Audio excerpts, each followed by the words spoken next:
incredibly honored to be here with you this evening to celebrate the 2015-2016 College of Agriculture, Health, and Natural Resources Scholarship recipients and the scholarship donors. As a recipient of the Difference Maker Scholarship, I am greatly humbled to speak on behalf of the student scholarship recipients and to offer our sincerest gratitude, first and foremost to the donors, without whom this night would not even be possible. Donors, thank you for your support and investment in my and my colleagues' educational pursuits and our future.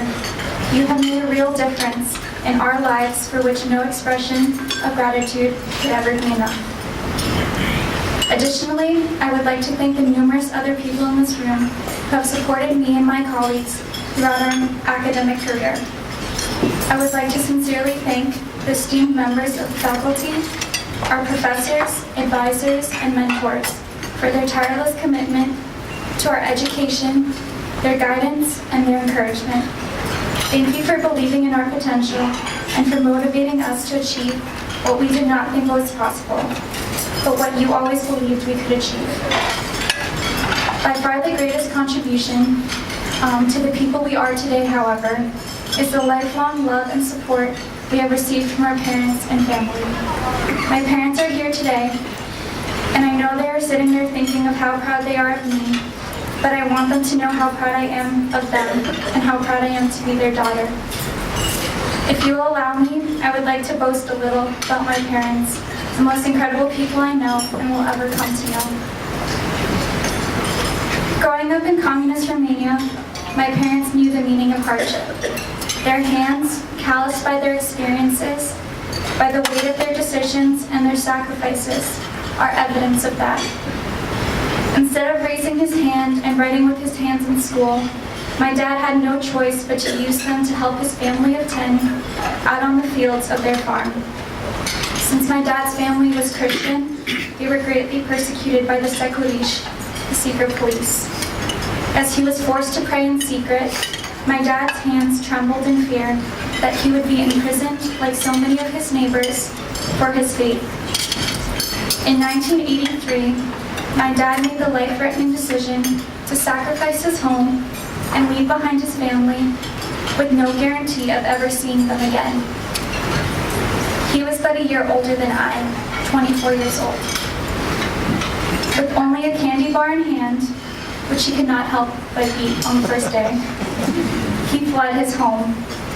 Hiding by day and traveling by night, my dad ran all the way to Italy, where he found refuge from the communists, but not from his tormented heart.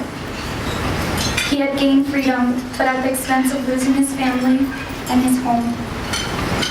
My dad did not realize that what may have seemed a selfish decision at the time would actually be the greatest sacrifice a father could make for his future daughters.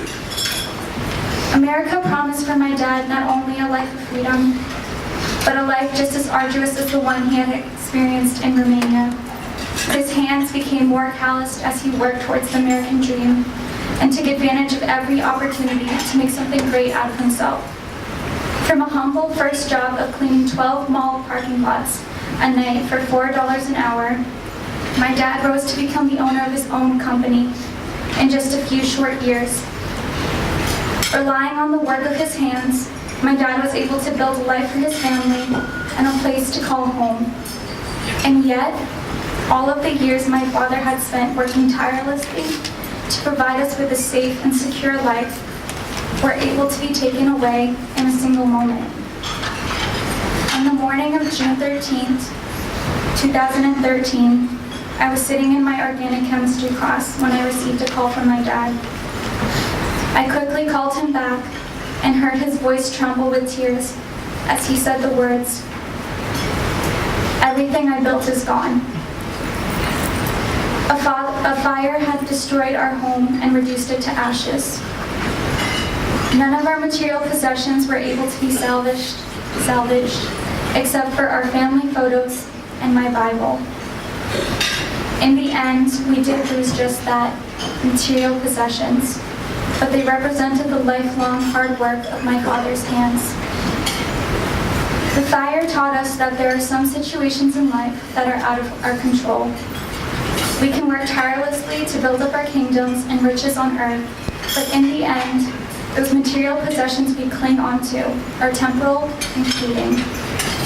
In that moment, when I felt all of my hopes and securities dissolve, I heard a faint but strong voice say, "Be still and know that I am God." I now understand the meaning of this promise and see its fulfillment in our lives as I recall countless non-coincidences that prove that our circumstances were perfectly out of our control and perfectly in God's control. 4 days prior to the fire, I had been involved in a car accident from which I sustained a severe concussion. As I put my academic career on hold my junior year to receive physical and visual therapy for my concussion, I wondered many times why I had to go through such challenges, why the accident happened in the first place. On the day of the fire, I scheduled my appointment with my medical insurance agent to discuss my health after the accident. My mom insisted that she wanted to be there, even though I told her it was not necessary. Since my mom is a stay-at-home mom, she would have been at home when the fire started if it had not been for that appointment, if it had not been for my car accident. The fire started in my parents' bedroom, and the firefighters told us she would not be here alive today if she were home at that time. The fire taught us that nothing in life is guaranteed, not even life itself. Things that matter most in life are not the material possessions we build up. It is our family, our friends, and our close ones. It is the love we have for each other that compels us to support one another in selfless sacrifice. That is what the fire could not take away. The fire may have taken away the physical evidence of my parents' hard work and sacrifice, but the fire could not take away the impression their hard work and sacrifice had on me and my sister. Through my parents' sacrifices, they have given me the opportunities they never had while living in Romania. Because of them, I am not only able to dream of a successful future, but also able to attain it with the education provided here in America. Because of them, I can practice my faith openly without persecution. They have protected me from a lifetime of hardships by going through the hardships themselves so that I will not have to. Their strength and resilience in the face of countless hardships is what drives me to persevere towards my goals and not take anything they have done for granted. I am so thankful for the Difference Maker Scholarship, for the impact it has made in my family. At times, I feel so helpless as I watch the financial burden weigh more and more heavily on my parents after the fire. I am so grateful that I can give back to them after receiving the Difference Maker Scholarship. Mommy and Daddy, thank you for being my greatest supporters, despite the cost. I would like to close by saying that in life, struggles and hardships are guaranteed. My hope for all of us is that we would become people shaped by our experiences, both good and bad. That what others would see in us is not our circumstances, but rather the people we have become in spite of those circumstances. I encourage you to not let your circumstances define you or hold you back from any opportunities. Find strength in your challenges, and never forget the family, friends, teachers, and all those around you who have contributed to the person you are today. Thank you.